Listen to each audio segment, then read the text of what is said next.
is going on, guys? Welcome back to Yelling and Propelling. Big shout out to Joe Johnson, Kevin Johnson, and shout out Colby Johnson, who I told I'd shout out on this episode for no particular reason. He's a very good friend of mine, and I'm in the process of trying to convert him from a Lakers fan to a Knicks fan. Anyways, welcome back, everyone. Episode number 6, which is the same thing I led into last episode with, but that was episode 5. This is number 6. Today I'm going to be talking all about the young core that is currently on the Knicks roster. Everybody from Emmanuel Quickley, RJ Barrett, down to the rookies from last year like Deuce McBride and Quentin Grimes. Before I get into that, let's go to the weekly recap segment, and I like to talk Knicks things first, so I'm going to take you to last night. By the way, this is being recorded on Wednesday, May 18th, so last night was the draft lottery, and no surprises, nothing really much to talk about. The Knicks stayed put and were awarded the 11th pick in the 2022 NBA draft. The only real surprises that came from last night was that Portland and Detroit both unfortunately got the 7th and 5th picks respectively, but good for Orlando Magic fans because they landed the number 1 pick, and also the Thunder got the 2nd pick as well as the 12th, and then the Houston Rockets rounded out the top 3. Now for an update on the 2022 NBA playoffs, let's go back to the conference semifinals, which concluded just a couple days ago. Miami beat Philly in 6 games, and I gotta say, I'm not a big Joel Embiid guy, but I give him a lot of props, and he gained a lot of respect from me for playing through like 3 different injuries, especially the orbital fracture, which is something I mentioned a couple episodes ago, and it was clearly bothering him, and it was like his balance was, he had a lack of balance playing, and he was falling over every other play, so I give him props for fighting through that injury. I don't give any props to James Harden, though. That's going to be a very interesting situation to see how that plays out this summer, but the Boston and Milwaukee series ended up being the best in my opinion, most entertaining. Went to 7 games and Boston won. Giannis gave him props. He said it was great competition. Seriously, a super entertaining series. And now they move on to face the Heat in the Eastern Conference semifinals. Now to the West, where we have a shocker in a series that went to 7 games. Phoenix lost and got absolutely dismantled, sorry Connor, to the Dallas Mavericks, and it was just like something nobody could have guessed. Like I'm sure you could have. I'm sure. Actually, I would say that there was more people that went into that game thinking that Dallas was going to win, just because of how awful Chris Paul had been playing the entire series and how Dallas had all the momentum going into it. But to that caliber and like that just like level of embarrassment at home is insane. So Dallas moved on to the Western Conference Finals. So props to Luka, man. He's a beast. And lastly, Golden State wrapped up their series with Memphis in 6 games. It was a real bummer that Ja Morant got hurt because we didn't get to see the full potential of what that series could have been. But with that being said, I mean, in Game 5, when the Grizzlies were without Ja, they destroyed the Warriors and were up as many as like 55 or something like that in that game. So it's like that narrative that was being pushed that the Grizzlies were better without Ja than they were with Ja in the regular season. That kind of came to full fruition on the big stage, but in Game 6, Golden State ended up winning and closing out the series then and there, so they moved on to play the Dallas Mavericks in the Western Conference Finals, which begins tonight, actually, just a couple hours from now. And going back to the East, game number 1 of Miami versus Boston was last night, and Miami won at home. Boston was without Al Horford, who went into health and safety protocols just earlier that day, and they were also without Marcus Smart, who's dealing with a foot injury, and they will absolutely need both of those guys back as soon as possible. Ladies and gentlemen, it is now time for me to convince you of something that I've convinced myself many, many times over the years as a Knicks fan, and that is why the young guys on our current roster have loads of potential and why we should not let them dwindle away on the bench. I'm not saying that in a way to make it seem like that the New York Knicks franchise has done this time and time again, and we need to be wary of it happening again and blame James Dolan or whoever, but no. I am saying, however, that this time around, things are different and very different at that. Let me start off with 2 examples. Number 1, we got to go back to 2014, and back then, the young guys on the roster, well, first of all, when I say young guys, that's a phrase I'm throwing around a lot in this episode. I mean second, third, fourth year players. So the young guys on that roster were Lance Thomas, Shane Larkin, and Quincy Acey. Now, if a bell went ring-a-ding-ding in your head when I read any of those names out to you, it wasn't because they turned out to be great players. It wasn't because when they were playing back then in 2014, people thought that they were great players with tons of potential.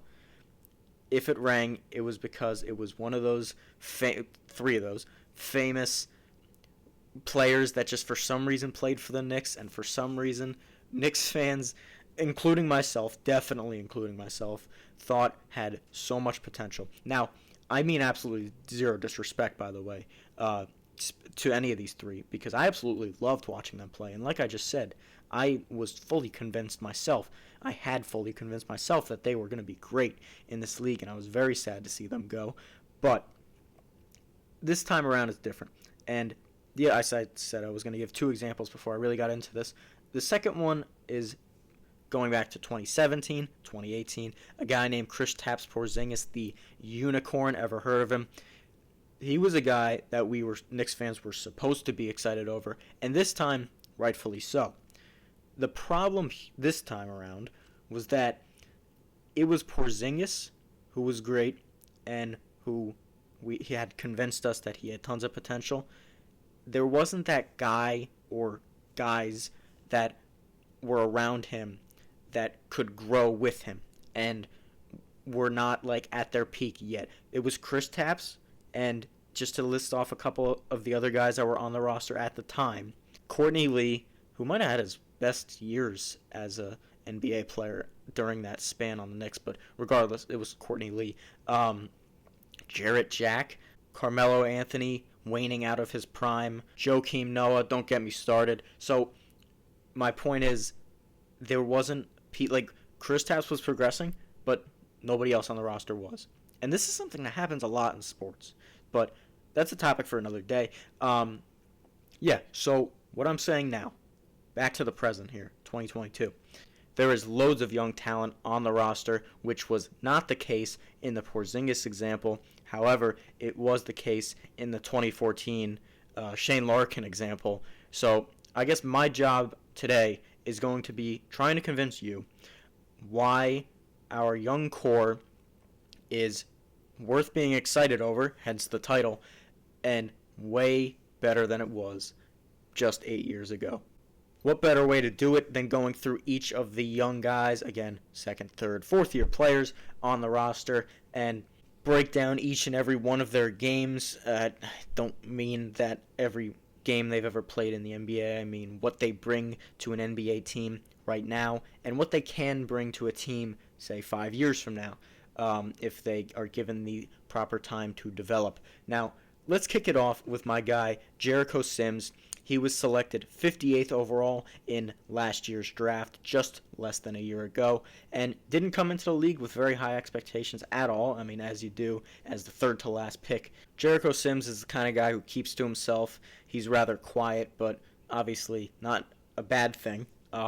He communicates with his teammates when necessary, and he didn't get a lot of playing. He didn't get really any playing time at all in the first half of the season, but towards the second half of the season, when our center problems really started to stack up because Nerlens Noel was out, 90% of the season, and Taj Gibson was backing up Mitch. I guess one of them two would go out.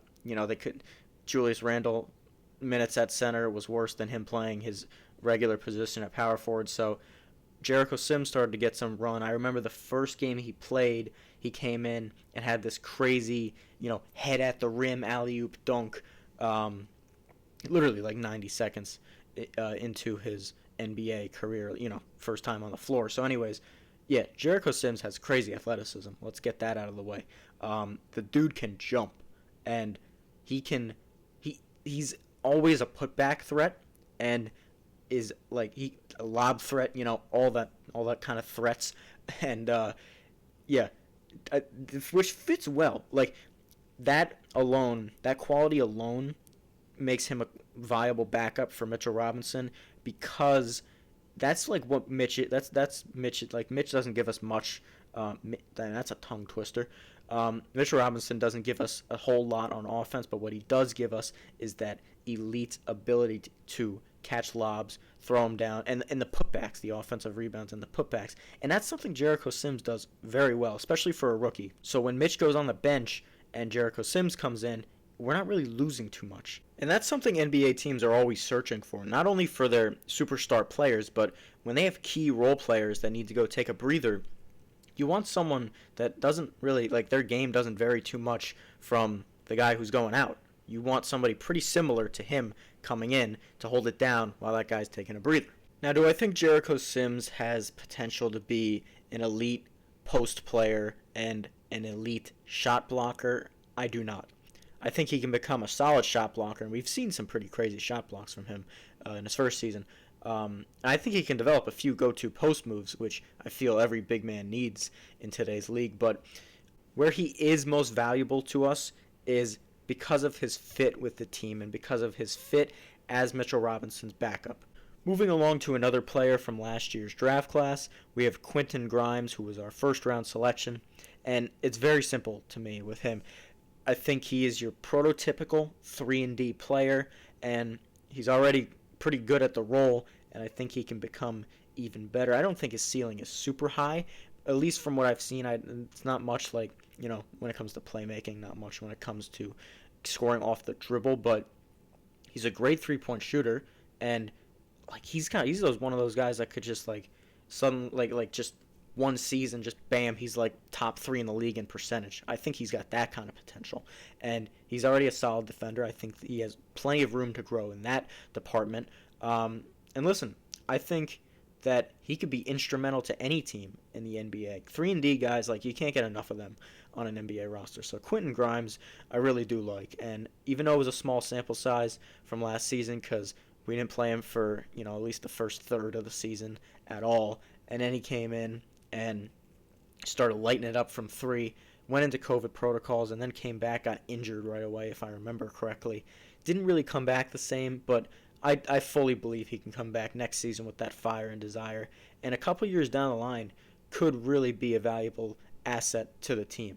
So, again, a third player from last year's draft class that I have to go over, Miles Deuce McBride. If you guys know me, you know I'm very high on this young fella. Call me crazy. Call me absolutely bonkers for this comparison, but to me, he's like a baby Marcus Smart. What made me first think to make this comparison is something I've noticed Marcus Smart do a plethora of times over the years, and something I spotted Deuce doing a few times this past season. When Smart will get beat off the dribble or stuck behind a screen and his man drives towards the basket, he sprints and obviously doesn't give up on the play and sprints to where his man is going to be and not to where he is at that moment. So he beats him to the spot, and first and foremost, that's how he draws so many charges. But like, that's the perfect way to impede in the offensive player's way, and it's something I spotted Deuce doing a couple times, and I'm like, man, where have I seen that? Not many people question this. Like, nobody really questions how good of a defender Deuce is right now and can be given, enough time defending, because, like, obviously you see it this past season. He'll get into foul trouble in a short amount of time because he's not used to defending in the NBA where you can, defending Chris Paul, where he'll do that. Do you ever see the little swipe through and flail up? Listen, those guys real crafty, and you got to let McBride get some more burn guarding guys like that. Then I think that he's the kind of guy that has potential to lead the league in steals. But listen, I think the question for him is on offense, where I think he's a bit raw, and that's not to say that I don't think there's potential there, because especially with his playmaking, like it's just something that I mentioned on the show previously for Deuce. When he got dropped onto that G League team every week and a half, 2 weeks throughout the season, he would join the Westchester Knicks and absolutely dismantle whoever they were playing that day and drop a quick 38, 40, with 9 or 10, 11 assists. And the assists jump out at you because he wasn't really known as a true playmaker not a guy who could really run an offense. But if you watch some of that footage, and I would sit there and I would watch G League games when he'd be on the team, and I'd be like, man, this guy like knows how to run an offense. And it's different in the NBA. Yes, absolutely. But I think there's loads of potential there. The scoring numbers, like the 40, the 45, whatever he scored in those games, whatever he averaged, that doesn't like impress me as much because that was on very high volume. He was taking a lot of shots. But I do like his potential to shoot from three. Stand still, not like, off the dribble, pop it right in a guy's mouth. But listen, I think that I think his ceiling is Marcus Smart. Well, that might even be cutting it short. What I do think is that he has the highest ceiling out of the three rookies from last year, and a lot of people will disagree with me and put Quentin Grimes above him at least. But and I know he didn't show it last season, but I fully believe in Deuce, as do I with Jericho Sims and Quentin Grimes. I really think we nailed it in last year's draft, and I'm really excited to see what we do this year with the 11th pick and our second rounder as well. So to move along, we have a guy who's been in the league for a couple years now, but he's only been on the Knicks for half of a season, Cam Reddish. I always backtrack and tell you guys that I don't think this player, that player, is being treated unfairly for whatever the situation may be, but Cam Reddish, I feel like, has been done dirty so far in the NBA.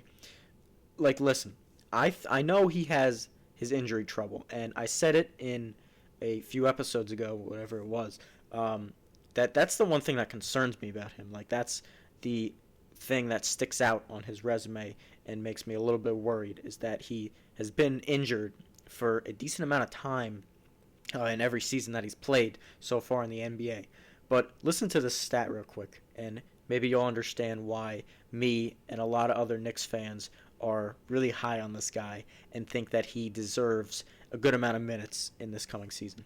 So, Cam Reddish's stats in games which he played more than 25 minutes this past season, there was 18 games. This is combined with his time on the Hawks as well. So in this past season, he played 18 games over 25 minutes, and he averaged 17 points, 3 rebounds, an assist and a half, 44.5 field goal percentage, and 41.2 from three-point range. These numbers are honestly really impressive for a guy who, when he played with Atlanta, obviously was not second or third scoring option on that team, and it didn't get any better on the Knicks for the 12, 14 games he played for us. So it shows that he's a really efficient scorer when given the proper amount of minutes, when he's given enough minutes to really get into a groove. And I really think that he has a lot of untapped potential. Like, truthfully, like, on offense and defense alike, he's got the whole package. Like, he's 6'9" with like the wingspan of like a 7-footer, super athletic, and also like something I just mentioned about Deuce. I think he really does have a natural like defensive instinct.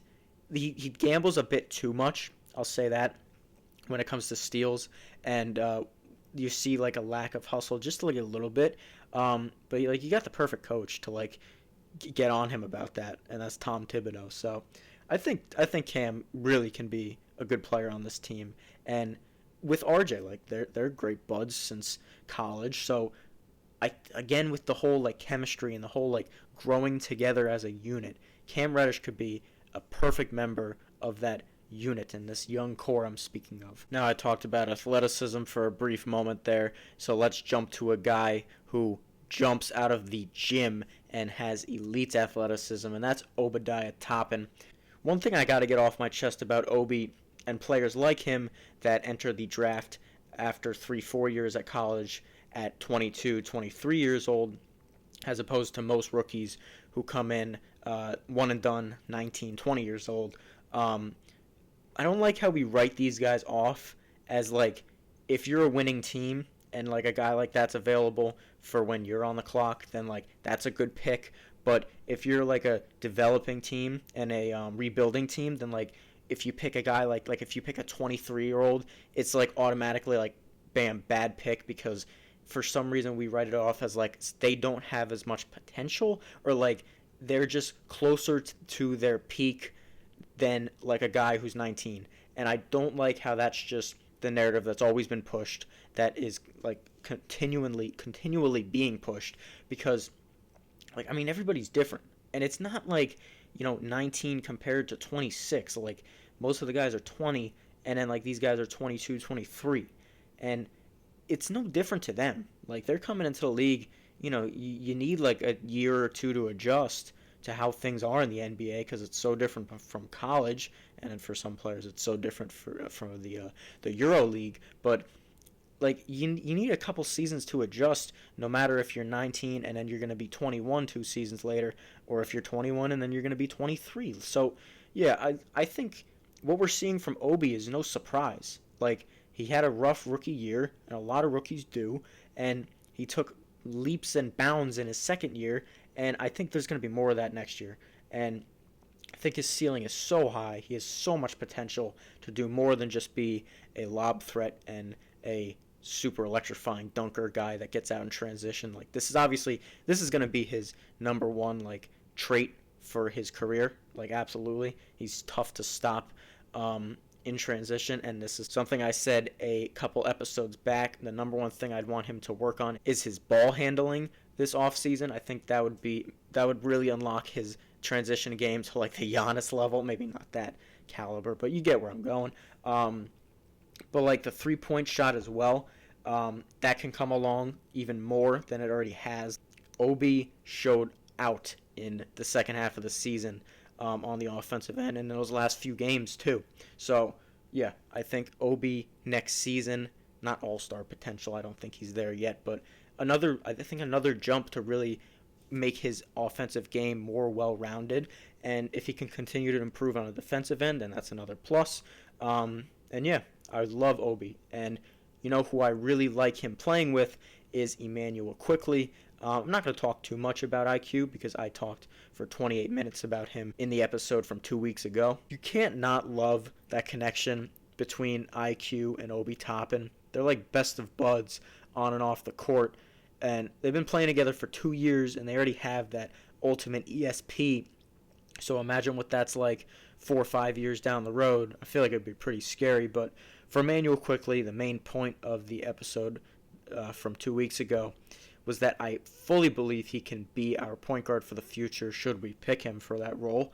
And this is because of how much his playmaking improved from his rookie season to his sophomore season, and how I think that it actually has more room to improve from where it's at now. So I think it'd be a crime to not play him at point guard for this next season. But listen, I think he gives us tremendous minutes at that combo guard position that everybody thinks that he was coming into the league. If he's playing shooting guard, I think he gives us good minutes there as well. I really like IQ. I'm super high on IQ. I mean, how could you not be? Listen, there was a report that came out. It might have been from an unreliable source, but it had Knicks Twitter buzzing, so I felt the need to mention it. That since there's all these trade rumors circling, and what are we going to do in the off season? Donovan Mitchell, big rumors like that. Something came out that there are 2 untouchables on the team, and they go by the names of Emmanuel Quickly and RJ Barrett, who I'm about to talk about. But like, seeing IQ in that like untouchable spot now, it really it feels good. It's kind of like a sigh of relief. I've kind of wanted him to be in there like all season, and he still was kind of like he was expendable. Somebody could come in and replace, like, do what he does.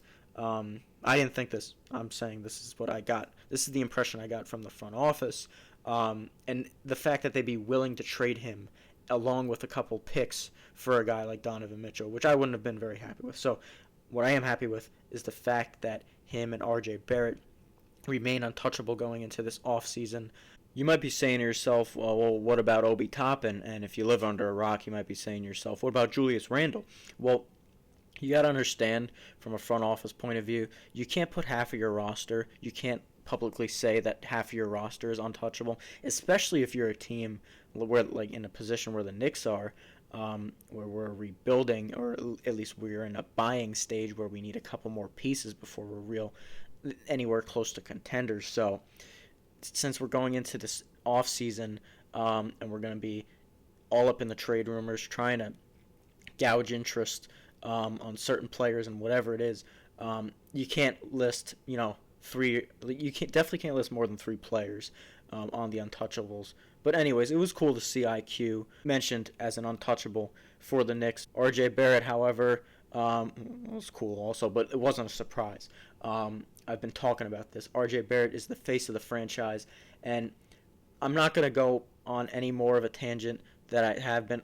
I feel like I've been talking a lot about RJ, and you guys understand how high I am on him, and how high I think you should be on him.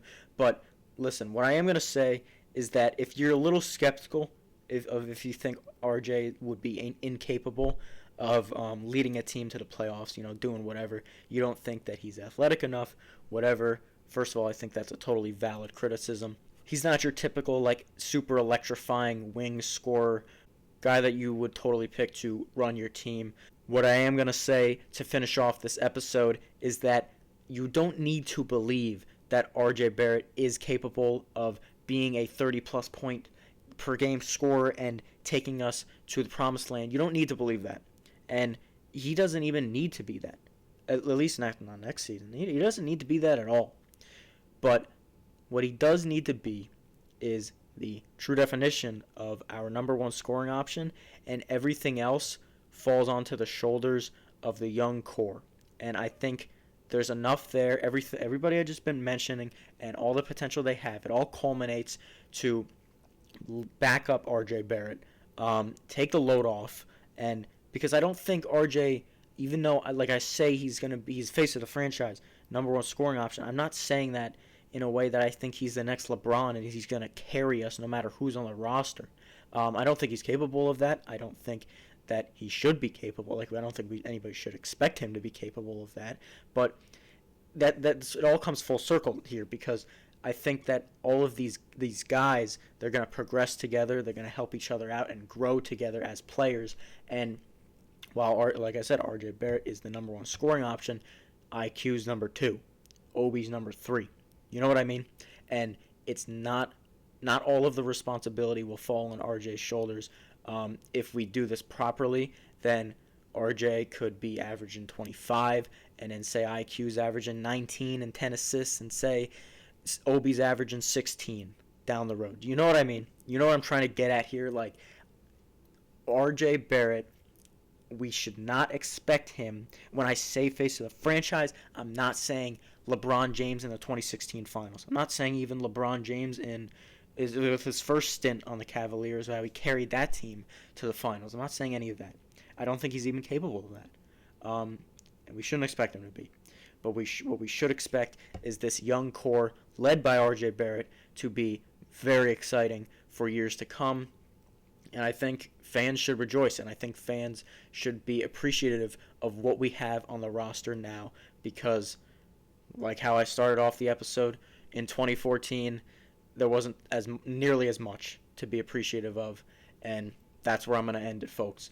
I really hope you enjoyed. Listen, I'm so appreciative. Speaking of being appreciative of the Knicks, I'm so appreciative of how much feedback I've gotten. The RJ Barrett, speaking of Barrett, that episode where I talked about how much potential does he really have, is up to 69, maybe 70 views now. So that's great. That was by far the best.